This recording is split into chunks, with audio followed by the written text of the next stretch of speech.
أنزل الله فيه ومن لم يحكم بما أنزل الله فأولئك هم الفاسقون وأنزلنا إليك الكتاب بالحق مصدقا لما بين يديه من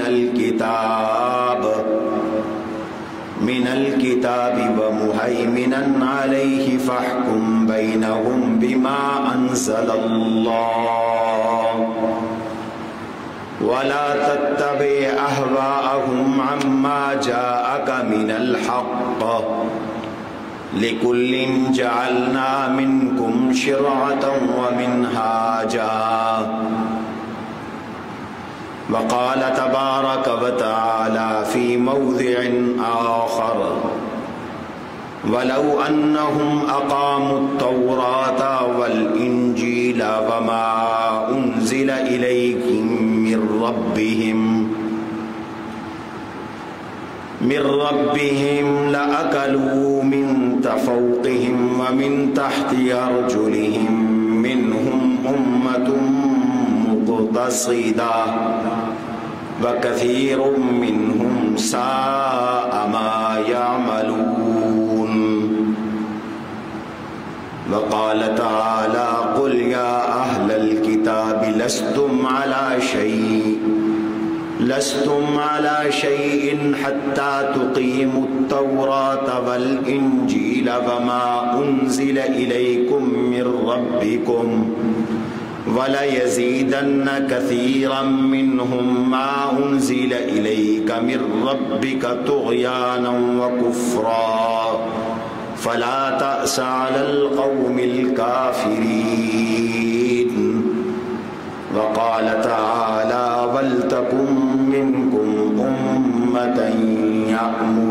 أمة يدعون إلى الخير يأمرون بالمعروف وينهون عن المنكر وقال رسول الله صلى الله عليه وسلم لعن الله آكل الربا وموكله وكاتبه وشاهديه وهم فيه سواء أو كما قال رسول الله صلى الله عليه وسلم اللهم صل على محمد وعلى آل محمد كما صليت على إبراهيم وعلى آل إبراهيم إنك حميد مجيد اللهم بارك على محمد وعلى آل محمد كما باركت على إبراهيم وعلى آل إبراهيم إنك حميد مجيد أستغفر الله ربي من كل ذنب وأتوب إليه أستغفر الله ربي من كل ذنب وأتوب إليه أستغفر الله الذي لا إله إلا هو الحي القيوم وأتوب إليه. بزرگان ملت، عزیزان گرامی، سامعین محترم،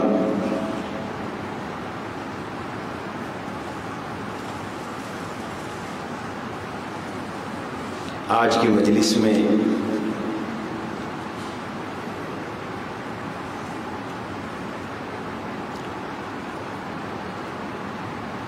تین الگ الگ موضوعات پر معروضات پیش کرنی ہیں۔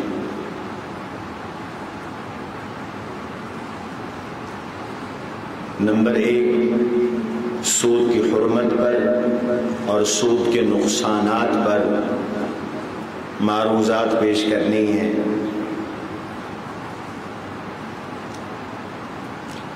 نمبر 2 نفاذ شریعت کی ضرورت اور شریعت کی اہمیت اور شریعت سے روگردانی پر ہونے والے نقصانات کا ذکر کرنا ہے۔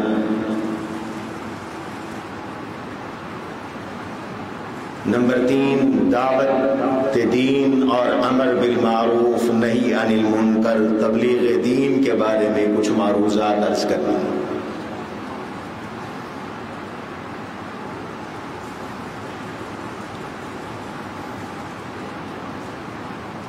اللہ تعالی نے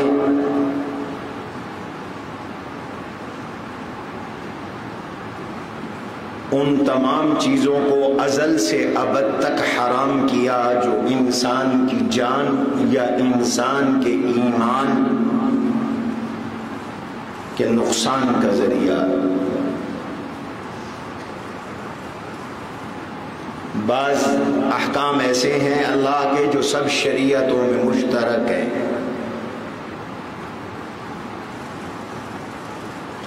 زنا تمام شریعتوں میں حرام رہا ہے،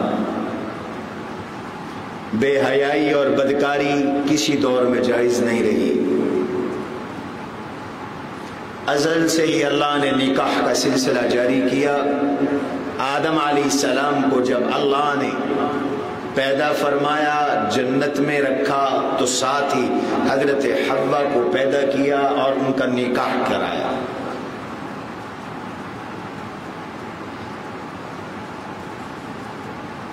بے حیائی اور بدکاری انسانی نسل کو مشکوک بنا دیتی ہے، نسب خلط ملط ہو جاتے ہیں، غیرت کے خلاف ہے۔ اس لیے اللہ نے ہمیشہ سے بے حیائی کو، بدکاری کو حرام قرار دیا۔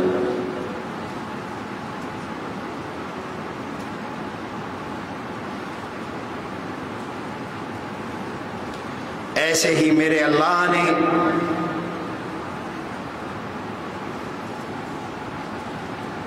حرام خوری کو اور سود کو بھی حرام قرار دیا، اور یہ سود پچھلی شریعتوں میں بھی حرام تھا۔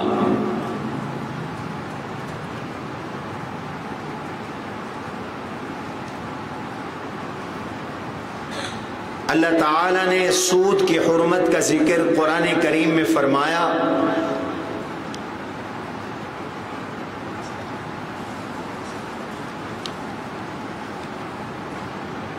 اور بطور خاص یہود کے سود خوری کا ذکر کیا، اور یہود کی سود خوری پر یہود کو اللہ نے ڈانٹا ہے، ان کے پیروں اور مولویوں کو بھی ڈانٹا ہے کہ وہ لوگوں کو سود خوری سے منع نہیں کرتے، حرام خوری سے کیوں نہیں روکتے۔ یہ علماء کا فریضہ ہے کہ وہ لوگوں کو حرام خوری سے اور سود خوری سے منع کریں۔ یہ کوئی پرسنل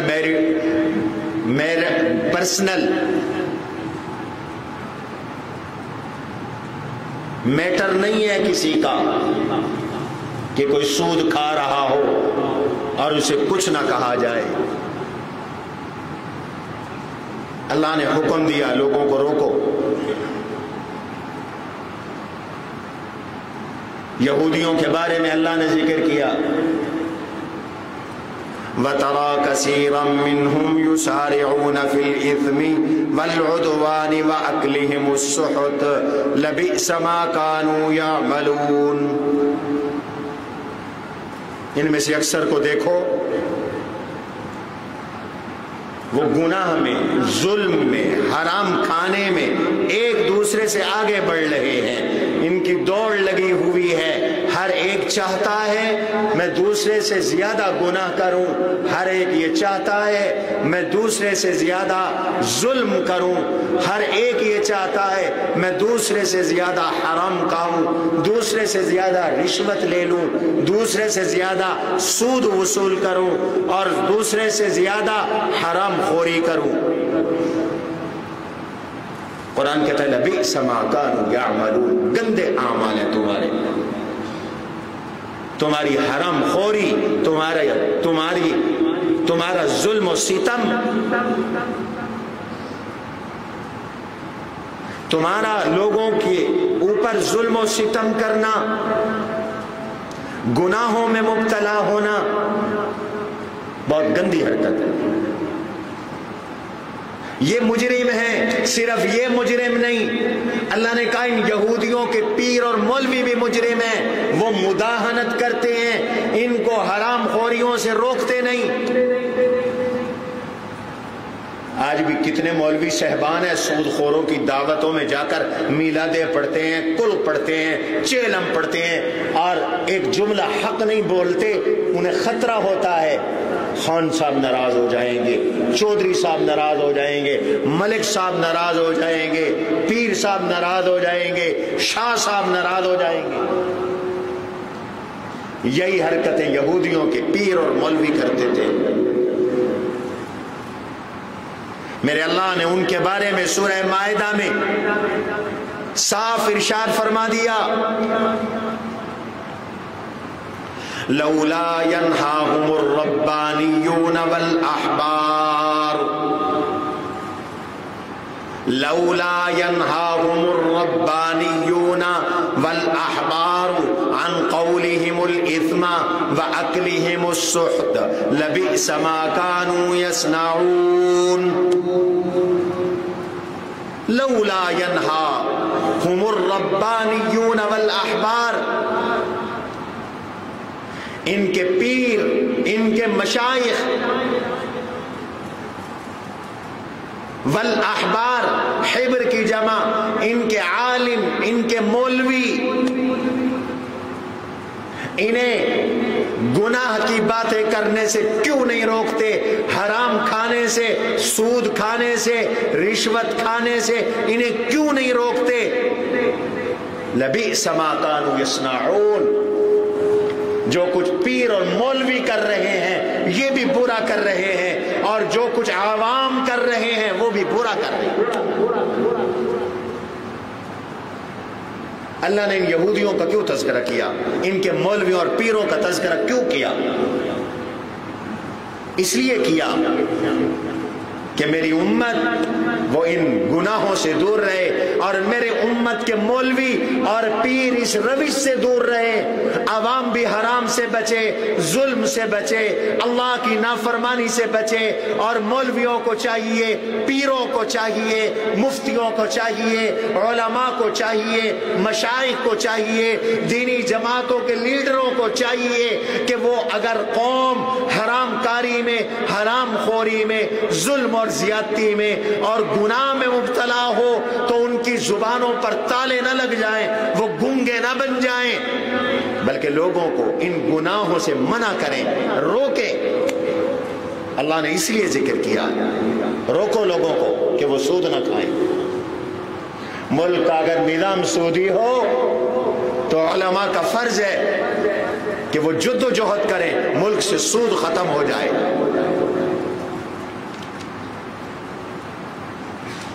قرآن کہتا ہے وَأَخْذِهِمُ الرِّبَا وَقَدْ نُهُوا عَنْهُ، یہ یہودی سود خور ہے. وَقَدْ نُهُوا عَنْهُ، حالانکہ انہیں سود سے روکا گیا تھا. آج تو کوشش کی جا رہی ہے نا کہ اسلام میں سود حلال ہو جائے. قرآن کہتا ہے میں نے تو یہودیوں پر بھی سود حرام کیا تھا، میں نے تو بنی اسرائیل پر بھی سود حرام کیا تھا. وَقَدْ نُهُوا عَنْهُ، انہیں سے روکا گیا تھا. تو یہ ایسی گندی بیماری ہے سود، ایسا سخت جرم ہے سود، جنہیں پچھلی شریعتوں میں بھی روکا گیا، اور میرے اللہ نے قرآن میں بھی اس سے منع کیا. اور جتنی وعیدیں، دھمکیاں، برے انجام کی پیشین گوئیاں سود کے گناہ پر قرآن اور سنت میں آئی ہیں، اور کسی گناہ پر اتنی سخت وعیدیں اللہ اور اللہ کے رسول نے ذکر نہیں کی. یاد رکھو، زنا پر بھی اتنی دھمکی نہیں آئی، شراب پر بھی اتنی دھمکی نہیں آئی، قتل اور غارت گری پر بھی اتنی وعیدیں اللہ نے نہیں اتاری. اللہ کے نبی نے اتنی وعیدیں بیان نہیں کی جتنی سود والے گناہ پر اللہ اور اللہ کے نبی نے وعیدیں بیان کی. یاد رکھو کسی جرم پر اتنی وعیدیں نہیں ہیں. علماء کہتے ہیں تحقیق کر لو، گناہ سارے برے ہیں اور کبیرہ گناہ تو تباہ اور ہلاک کر دینے والے ہیں، لیکن گناہوں میں جتنا سخت گناہ اور گناہ کا وبال سود کا میرے اللہ نے بیان کیا، اللہ کے نبی نے بیان کیا، کسی اور گناہ کا ایسا وبال بیان نہیں کیا. مثلا کسی بھی گناہ کو اللہ اور اللہ کے رسول کے خلاف قرآن نے جنگ قرار نہیں دیا. ایک گناہ ہے سود، سود کو اللہ نے اللہ اور اللہ کے رسول کے خلاف اعلان جنگ قرار دیا ہے. سورہ بقرہ دیکھو، اسلوب دیکھو قرآن کا. پہلے تو سود کی مذمت کی، سود خور کے برے انجام کو ذکر کیا. الذين يأكلون الربا لا يقومون إلا كما يقوم الذي يتخبطه الشيطان من المس. سود خور قیامت میں پاگل بن کے اٹھے گا، آسیب زدہ بن کے اٹھے گا. اس کا انجام بد ہے. جیسے کسی کو جن لپٹ جائے تو اس کو کچھ نہیں پتا ہوتا وہ کیا بول رہا ہے، اور وہ مجنون اور دیوانہ اور پاگل محسوس ہوتا ہے. فرمایا سود خور آسیب زدہ کی طرح روز قیامت اٹھے گا. یہ کوئی روایت نہیں، قرآن ہے. الذين يأكلون الربا لا يقومون إلا كما يقوم الذي يتخبطه الشيطان من المس ذلك بأنهم قالوا إنما البيع مثل الربا. اس وجہ سے کہ یہ فلسفیاں جھاڑتے تھے اور کہتے تھے کہ میاں سود اور تجارت میں کیا فرق ہے، سود اور کاروبار تو ایک ہی جیسی چیزیں ہیں نا، کاروبار میں بھی نعوذ باللہ نفع ہے، سود میں بھی نفع ہے. آج بھی کچھ لوگ کہتے ہیں مولویوں کی باتیں ہیں جی، ہم جب کوئی چیز بیچتے ہیں تو بھی تو منافع کما لیتے ہیں، تو پیسے دے کر ہم نے اگر پیسے پر پیسہ لے لیا تو یہ بھی تو منافع ہے. کل بھی لوگ کہتے تھے، آج بھی کہتے ہیں. میرے اللہ نے کہا یہ اپنے آپ کو بڑے فلسفر، ذہین سمجھنے والے اور اللہ کے قانون کو توڑنے والے اور تعویلیں گھڑنے والے، ان کو بتا دو کہ کل یہ پاگل بن کے اٹھیں گے. اور کیوں اٹھیں گے؟ اس لیے کہ دنیا میں کہتے تھے تجارت میں، بزنس میں اور سود میں کوئی فرق نہیں. میرے اللہ نے کہا بڑا فرق ہے. کیا فرق ہے؟ تیری عقل کام کرے نہ کرے، میں امر آمرانہ دے رہا ہوں، حکم حاکمانہ دے رہا ہوں. پہلے تو اتنی بات سمجھ لے، وَأَحَلَّ اللَّهُ الْبَيْعَ وَحَرَّمَ الرِّبَا. أَحَلَّ اللَّهُ الْبَيْعَ، اس پروردگار نے، جس پروردگار نے تیرا 6 فٹ کا یہ جسم پیدا کیا، تیرا عقل، دماغ، شعور، دل پیدا کیا، اسی رب نے تیری اس مشینری کے لیے سود کو حرام کیا، تجارت کو حلال کیا. جس نے تجھے پیدا کیا اسی نے سود کو حرام کیا. شٹ اپ، خاموش. جب اللہ نے حرام کر دیا تو تجھے بولنے کی لب کشائی کی اجازت نہیں، تجھے نہیں بولنے کی اجازت. خالق کائنات کے حکم کے سامنے چپ ہو جا. شہنشاہ مطلق کے سامنے لب کشائی کی اجازت نہیں، چپ ہو جا. تیرا دماغ اگر کام نہیں کرتا، دماغ تیرا خراب ہو گیا ہے تو بھی چپ کر جا. کیوں؟ احل اللہ البیع وحرم الربا. اللہ نے تجارت کو حلال کیا ہے، اللہ نے سود کو حرام کیا ہے. رک جا، بریک لگا.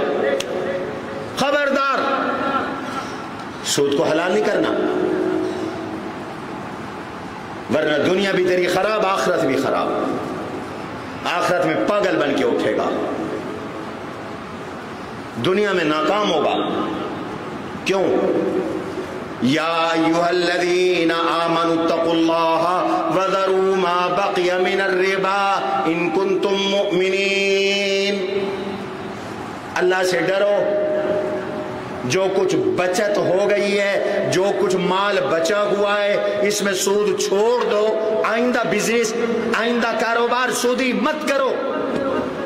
وَذَرُوا مَا بَقِيَ مِنَ الرِّبَا إِن كُنتُم مُؤْمِنِينَ، اگر تم مومن ہو، دل میں ایمان کی رتی موجود ہے، اگر تمہارے اندر ایمان ہے، اللہ کو مانتے ہو، اللہ کے رسول کی تصدیق کرتے ہو، اگر کتاب اللہ کی تصدیق کرتے ہو، قرآن کو مانتے ہو، تو پھر بریک لگاؤ، خبردار آج کے بعد سود چھوڑ دو۔ وَذَرُوا مَا بَقِيَ مِنَ الرِّبَا إِن كُنتُم مُؤْمِنِينَ،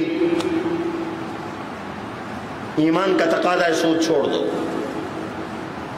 وَإِن لَّمْ تَفْعَلُوا فَأْذَنُوا بِحَرْبٍ مِّنَ اللَّهِ وَرَسُولِهِ، اگر میری بات نہیں مانتے اللہ کی، اللہ فرما رہے ہیں اگر اللہ کی بات نہیں مانتے، سود نہیں چھوڑتے، پھر بھی لوگوں کا خون چوستے ہو، لوگوں کے مال اور عزت سے کھلواڑ کرتے ہو، سود نہیں چھوڑتے، تو پھر ذرا کان کھول کے سن لو، فَأْذَنُوا، کان کھول کے سن لو، پھر اعلان کر دو، اناؤنس کر دو، بِحَرْبٍ مِّنَ اللَّهِ وَرَسُولِهِ۔ یہ ہدایت الناف سے جامی تک ان طلباء نے پڑھا ہے، ایک تنوین تعظیم کی ہوتی ہے، شر احر ذا نابل، وہاں آپ کو مثال پڑھاتی ہے۔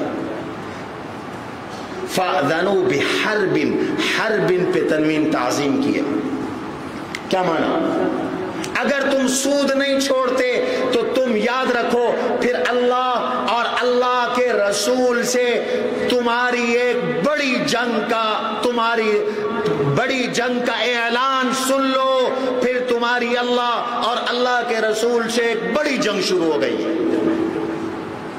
اب تم اللہ سے لڑ رہے ہو، اللہ کے رسول سے لڑ رہے ہو، اور ایک بڑی لڑائی لڑ رہے ہو جس میں تم کبھی کامیاب نہیں ہو سکتے، جس میں تم کبھی کامیاب نہیں ہو سکتے، کبھی جیت نہیں سکتے۔ میرے رب سے کوئی جیت سکتا؟ بولو نہیں ہے، کوئی اللہ سے نہیں جیت سکتا۔ کتب اللہ لأغلبن انا ورسلی، اللہ نے یہ بات طے کر دی ہے، اللہ غالب آئیں گے، اللہ کے رسول غالب آئیں گے، باطل ہار جائے گا، شکست کھا جائے گا، کنگال ہوگا سود خور، بھوکا مرے گا سود خور، اس کا حرص کبھی ختم نہیں ہوگا، اس کی لالچ کبھی ختم نہیں ہوگی، اس کی شہوت کبھی ختم نہیں ہوگی۔ اتنی سخت وعید اور دھمکی کسی گناہ پہ نہیں جتنی سود پر ہے۔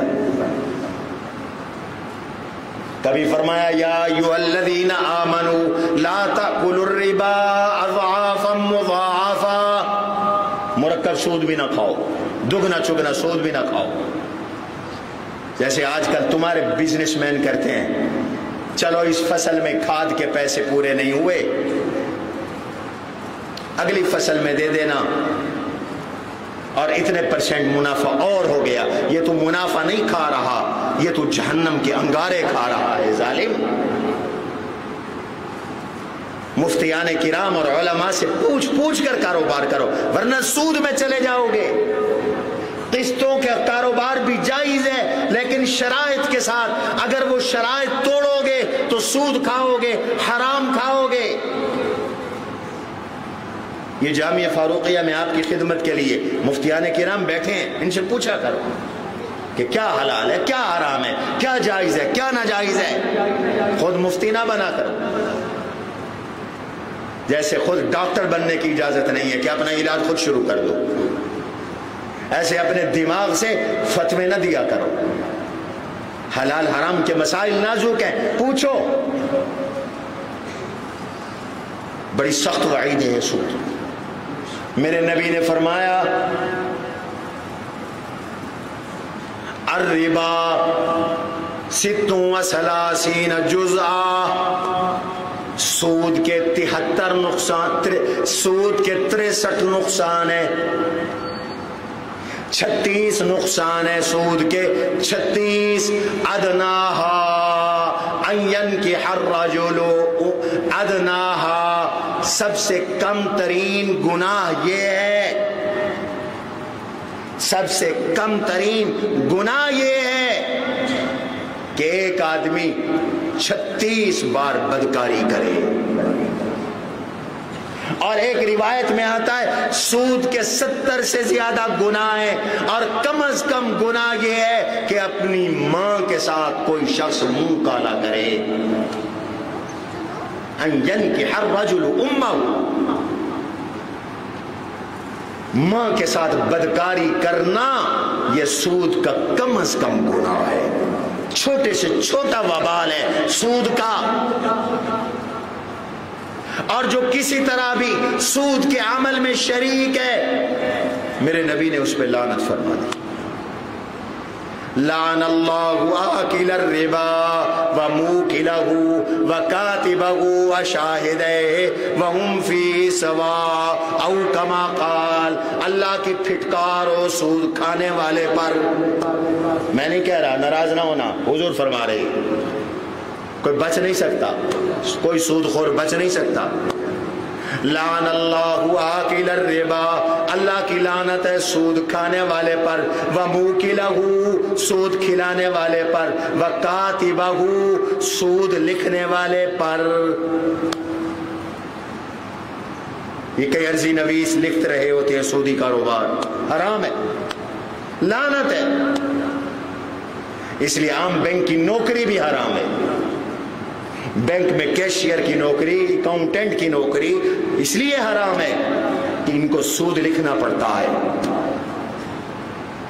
ان کو سود لکھنا پڑتا ہے۔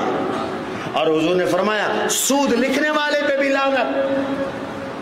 لعن اللہ آکل الربا وموکلہ وکاتبہ، سود لکھنے والے پہ لعنت، وشاہدہ سود کے گواہ بننے والوں پہ لعنت، اور لعنت میں وہم فیہ سواء، چھوٹے بڑے لکھنے والے، گواہ بننے والے، لینے والے، سود دینے والے سب برابر ہیں، سب پر پھٹکار ہے، سب پر اللہ کی لعنت ہے۔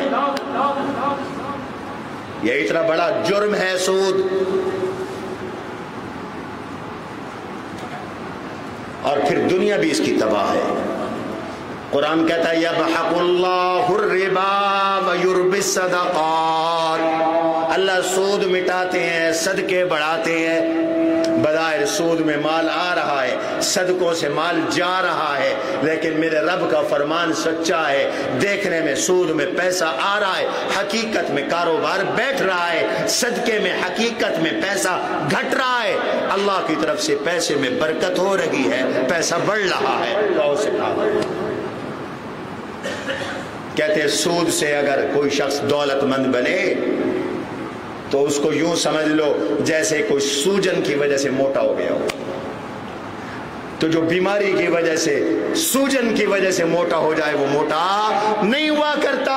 رب کہتا ہے اللہ سود کو مٹاتے ہیں، اس وجہ سے ربعی کتابی ہے، وہ کہتے ہیں سود خور کا بزنس کاروبار 40 سال سے زیادہ نہیں چلے گا، بالآخر دھڑام سے گر جائے گا۔ سود سے بچو، آج ملک تباہ ہو گیا ہے سود کی وجہ سے۔ ہمارے ملک نے قرضے لیے دنیا سے سود پر، دن بدن بڑھ رہے، دن بدن بڑھ رہے، دن بدن بڑھ رہے۔ لوگوں نے بینکوں سے سود پہ قرضے لیے، بینکوں پہ سود پر بینکوں کو پیسے دیے۔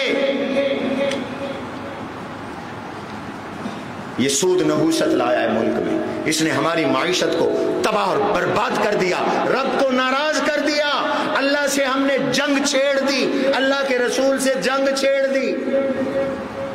77 سال ہوئے ملک بنے، پہلے دن سے بند ہونا چاہیے تھا۔ مجرم ہیں وہ لوگ جنہوں نے ہمیں اسلامی معاشی نظام نہیں دیا۔ پاکستان تو اس لیے بنا تھا کہ یہاں نظام اسلام ہوگا، نظام شریعت ہوگی۔ قرآن کا راج ہوگا، لیکن ہمیں قرآن کا راج نہیں دیا۔ اگر قرآن کا راج ہوتا آج ظلم نہ ہوتا۔ اس لیے کہ رب کہتا ہے میں نے اپنی کتابیں اس لیے اتاری تھی کہ اللہ کی کتاب کا راج ہو اور اللہ کی کتاب نافذ ہو۔ قرآن نے سورہ مائدہ کے اندر 3 ادوار بیان کیے۔ ایک، اللہ نے دور بیان کیا تورات کا،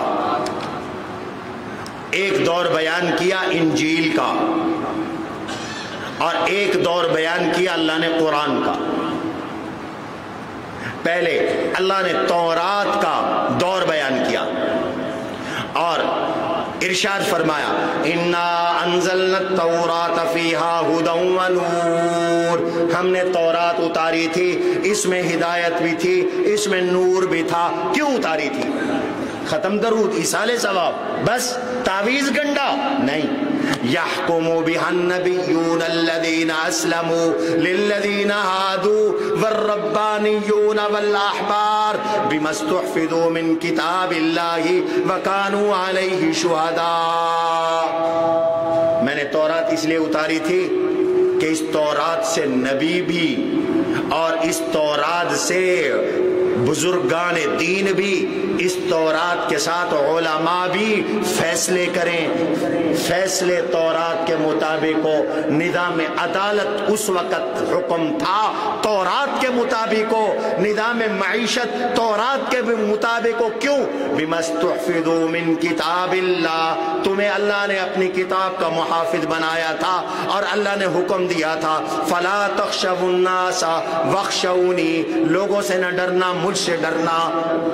ولا تشتروا بآیاتی ثمنا قلیلا، رشوت نہ لینا، تورات کا حکم تبدیل نہ کرنا، پیسے لے کے بک نہ جانا۔ اور اگر تم اللہ کی کتاب کے مطابق فیصلے نہیں کرو گے وَمَن لَّمْ يَحْكُم بِمَا أَنزَلَ اللَّهُ فَأُولَٰئِكَ هُمُ الْكَافِرُونَ، عملی کافر بن جاؤ گے، کفر عملی میں مبتلا ہو جاؤ گے۔ پھر انجیل آئی، اللہ نے انجیل والوں کو حکم دیا، انجیل کا دور ہے، سنو وَلْيَحْكُمْ أَهْلُ الْإِنجِيلِ بِمَا أَنزَلَ اللَّهُ فِيهِ، قرآن کہتا ہے انجیل والو، اس دور میں حکم تھا، قرآن نے نقل کیا، اب تو تورات بھی منسوخ، انجیل بھی منسوخ۔ انجیل والے فیصلہ کریں اللہ کے کتاب کے ساتھ، اور اگر تم اللہ کی کتاب کو پیٹ کرو گے وَمَن لَّمْ يَحْكُم بِمَا أَنزَلَ اللَّهُ فَأُولَٰئِكَ هُمُ الْفَاسِقُونَ، اگر اللہ کے حکم کے مطابق، اللہ کی کتاب کے مطابق، شریعت کے مطابق فیصلے نہیں کرو گے تو بدکار بنو گے، گناہگار بنو گے، فاسق بنو گے۔ کتنے دور آ گئے؟ 2۔ اب قرآن کا دور ہے، قرآن نے اس کا بھی ذکر کیا، کہو سبحان اللہ۔ یہ آیتیں آپ کو نہیں سناتے لوگ، یہ آیتیں قرآن والے آپ کو سنائیں گے جو قرآن پڑھاتے ہیں۔ اب قرآن کا دور ہے، اللہ نے فرمایا وَأَنزَلْنَا إِلَيْكَ الْكِتَابَ بِالْحَقِّ، میرے حبیب ہم نے آپ کو قرآن دیا ہے، بڑی سچی اور پکی کتاب ہے، سچی اور پکی کتاب، ٹھیک ٹھیک کتاب، ٹھیک ٹھیک طریقے سے آنے والی کتاب ہم نے آپ کو قرآن عطا کیا۔ مصدقا لما بین یدیہ من الکتاب ومہیمنا علیہ، یہ تورات انجیل پچھلی کتابوں کی تصدیق بھی کرتی ہے اور ان کے مضامین کی حفاظت بھی کرتی ہے۔ یہ اللہ کی کتاب جدید ترین ایڈیشن ہے، جس میں تورات بھی آ گئی، جس میں انجیل بھی آ گئی، جس میں باقی آسمانی کتابیں بھی آ گئی، یہ نیو ایڈیشن۔ قرآن ایسی کتاب ہے، یہودی اپنی تورات کو نہیں محفوظ کر سکے، قرآن نے تورات کو بھی اپنے اندر محفوظ کیا ہے۔ قرآن کیسی کتاب ہے، عیسائی اپنی انجیل کو محفوظ نہیں رکھ سکے، بدل بیٹھے، آج ان کی کتابیں اصلی شکل میں دنیا میں نہیں ہیں، لیکن انجیل کی باتوں کو قرآن نے بھی محفوظ کیا ہے۔ وَمُحَيْمِنًا عَلَيْهِ وَمُحَيْمِنًا عَلَيْهِ۔ اللہ اچھا تو نے یہ قرآن کیوں دیا ہمیں؟ کیا کریں ہم اس قرآن کے ساتھ؟ فرمایا فَاحْكُمْ بَيْنَهُمْ بِمَا أَنزَلَ اللَّهُ۔ آج چیف جسٹس صاحب بدل رہی ہیں، پرانے چیف جسٹس جا رہی ہیں، قاضی فائد عیسیٰ رخصت ہو رہے ہیں، اللہ حافظ ہو رہا ہے، نئے چیف جسٹس یا افریدی آ رہے ہیں۔ ان نئے چیف جسٹس صاحب کو قرآن بتا رہا ہے کہ میں کیوں اترا ہوں، قرآن کیوں اترا ہے۔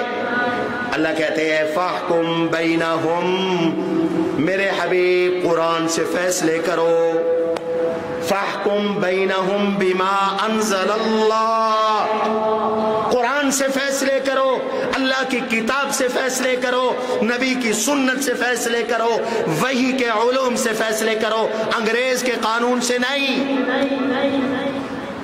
وَلَا تَتَّبِعْ أَهْوَاءَهُمْ عَمَّا جَاءَكَ مِنَ الْحَقِّ، قرآن کے مقابلے میں امریکہ باطل ہے، قرآن کے مقابلے میں یورپ جھوٹا ہے، قرآن کے مقابلے میں IMF جھوٹ ہے، قرآن کے مقابلے میں فیٹف بکواس ہے، قرآن کے مقابلے میں عالمی ادارے بکواس ہے۔ رب کہہ رہا ہے وَلَا تَتَّبِعْ أَهْوَاءَهُمْ، ان یہودیوں کی خواہشات اور ان عیسائیوں کی خواہشات کے پیچھے مت چلو، ان سے ڈائریکشن مت لو۔ یہ قرآن کے دشمن، یہ تمہارے ملک میں قرآن کا نظام نہیں چاہتے، یہ آپ کو قرآن سے ہٹانا چاہتے ہیں۔ رب نے 1450 سال پہلے کہہ دیا تھا ان کی باتوں میں نہ آنا۔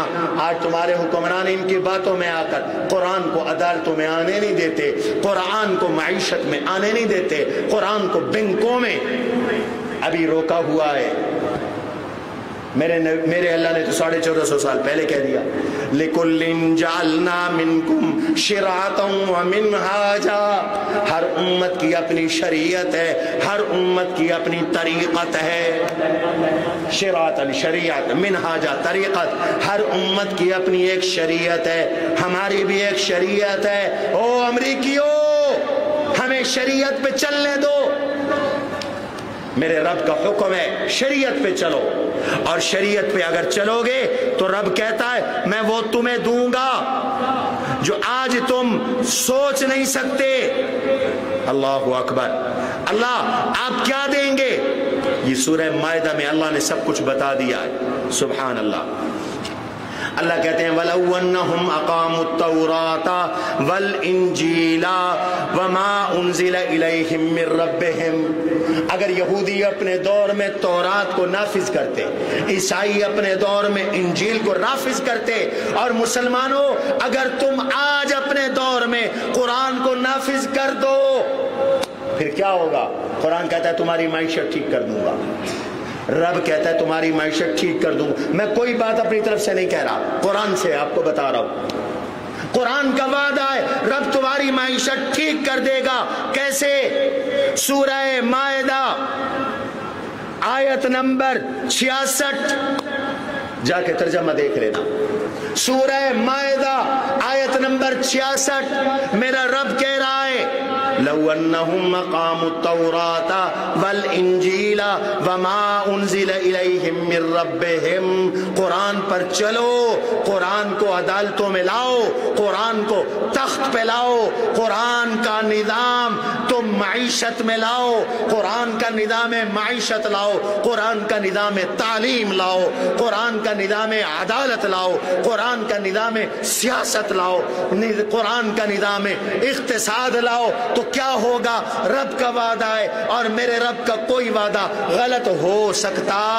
بولو کیا وعدہ ہے؟ لَأَكَلُوا مِن فَوْقِهِمْ وَمِن تَحْتِ أَرْجُلِهِمْ، اوپر سے بھی رزق دوں گا، زمین سے بھی رزق دوں گا، رزق اوپر سے برسے گا، زمین سے نکلے گا، تمہیں خوشحال کر دوں گا، تمہاری معیشت بہترین کر دوں گا۔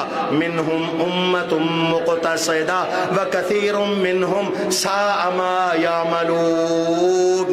اللہ نے کہا پچھلی امتوں میں بھی بھی اس امت میں بھی بہت تھوڑے لوگ ہیں جو صراط مستقیم پر چل رہے ہیں، قرآن کے نظام کی بات کرتے ہیں، شریعت کی نظام کی بات کرتے ہیں، شریعت کے نظام کو نافذ کرنے کی کوشش کرتے ہیں، نفاذ شریعت کی جد و جہد کرتے ہیں۔ وَكَثِيرٌ مِّنْهُمْ سَاءَ مَا يَعْمَلُونَ، لیکن اکثر تو شریعت کے دشمن بدکار ہیں، اکثر شریعت کے مخالف، اکثر سود کے حامی، اکثر لبرلزم کے حامی، اکثر جھوٹی جمہوریت کے حامی۔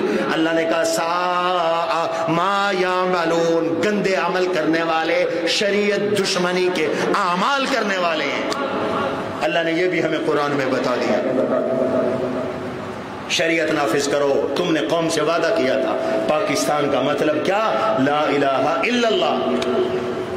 او مسلم لیگیو، تمہاری حکومت ہے، تم نے وعدہ کیا تھا 1947 میں، باقی ساری جماعتیں تو تمہاری جائز ناجائز اولاد ہے، یہ سب مسلم لیگ سے نکلی ہوئی ہیں۔ اس وقت تو مسلم لیگ ہی تھی نا اکیلی۔ نافذ کرو شریعت، ختم کرو سود۔ اور آج نہ سپاسی ہوگی اگر میں ذکر نہ کروں، ابھی 26ویں آئینی ترمیم منظور ہوئی ہے، بتائیں نا، بڑا شور تھا۔ ایک مولوی 13 سیٹوں والا، جس کو جی بھر کر قوم نے گالیاں بکی تھی، ایک دور میں پیپل پارٹی نے، ایک دور میں نون لیگ نے، اب پی ٹی آئی والوں نے، ناراض نہ ہونا، دنیا جہان کی تہمتیں اور بہتان اس مولوی پہ تم نے لگائی، اس کو چکر دیا، اس کی سیٹیں چھینی، دھاندلی سے اس کی سیٹیں ہروائیں، سیٹیں رکھی انہوں نے اس کے پاس صرف 12 یا 13۔ اللہ کا نظام ہے، وہ جسے چاہتا عزت دیتا ہے۔ اس کی پڑ گئی مولوی کی ضرورت، تو اس نے 1.5 مہینے تک اپنے گھر میں بیٹھا رہا، 1.5 مہینے تک، اور چکر دینے والوں کو اللہ نے اتنے چکر کٹوائے، اتنے چکر کٹوائے، اتنے چکر کٹوائے کہ صبح، دوپہر، شام، رات کے اندھیرے میں پیپل پارٹی والے جا رہے ہیں تو پی ٹی آئی والے آ رہے ہیں، پی ٹی آئی والے جا رہے ہیں تو مسلم لیگ والے آ رہے ہیں، کبھی زرداری صاحب آ رہے ہیں، کبھی شہباز شریف آ رہی ہیں، کبھی کوئی آ رہا ہے، کبھی کوئی آ رہا ہے۔ اور 26ویں آئینی ترمیم میں اس نے آئین کی بھی حفاظت کی، اور مولانا فضل الرحمان نے 4 شرطیں اپنی منوائی، 4 شرطیں۔ پہلی شرط اس نے منوائی کہ یہ لعنت کا نظام، سود کا نظام 1927 تک ملک سے ختم کر دو۔ 1928 میں ملک میں سود کا نظام نظر نہیں آنا چاہیے، یہ قانون اسمبلی سے، سینٹ سے اس نے منظور کروا لیا۔ کہو الحمدللہ، اللہ کا شکر ادا کرو۔ یہ اس مولوی نے کیا جس کو تم نے ووٹ نہیں دیے، پنجاب والے تو بالکل نہیں دیتے ہو، اس مولوی نے کیا اپنی 12-13 سیٹوں کے ساتھ۔ اور اگر تم اس کو 60-70 سیٹیں دیتے تو کیا پتا وہ آدھی شریعت ملک میں نافذ کر چکا ہوتا۔ اب کچھ لوگوں کو تکلیف ہو گئی ہے، کہتے ہیں ابھی کیوں نہیں ختم ہوا، ابھی کیوں نہیں ختم ہوا سود، ابھی کیوں نہیں ختم ہوا؟ عقل کے اندھو، اللہ نے کائنات بھی 6 دن میں بنائی ہے، اللہ کون کہہ کے بھی پیدا کر سکتے۔ اوے عقل کے اندھو، لوگوں کو موقع تو دو، حکومت کو ٹائم چاہیے بینکوں کا نظام غیر سودی کرنے کے لیے، لوگوں کو موقع چاہیے اپنا سسٹم ٹھیک کرنے کے لیے۔ ایک سودی بے لگام نظام کو اگر محدود کر دیا گیا کہ 1927 کے بعد ملک میں سودی نظام نہیں رہے گا، تو اگر تم شکریہ ادا نہیں کر سکتے تو بہانے تو نہ بناؤ۔ ہم تو بڑے خوش ہیں، ہم تو بڑے خوش ہیں اگر 3 سال بعد بھی ہمارا ملک سود کی لعنت سے محفوظ ہو جائے، کسی سے آپ نے قرض لینا ہو وہ آج نہ دے، وہ کہے کہ میں 3 سال بعد دوں گا، تو کیا کہو گے؟ ہم قرض نہیں لیتے۔ یہی عقل مندی ہے۔ اگر فوری ختم نہیں ہوا اور 1928 میں ختم ہو رہا ہے تو ہمیں یہ بھی منظور ہے، مولانا ہم آپ کا شکریہ ادا کرتے ہیں۔ ہونا چاہیے شکریہ کہ نہیں ہونا چاہیے؟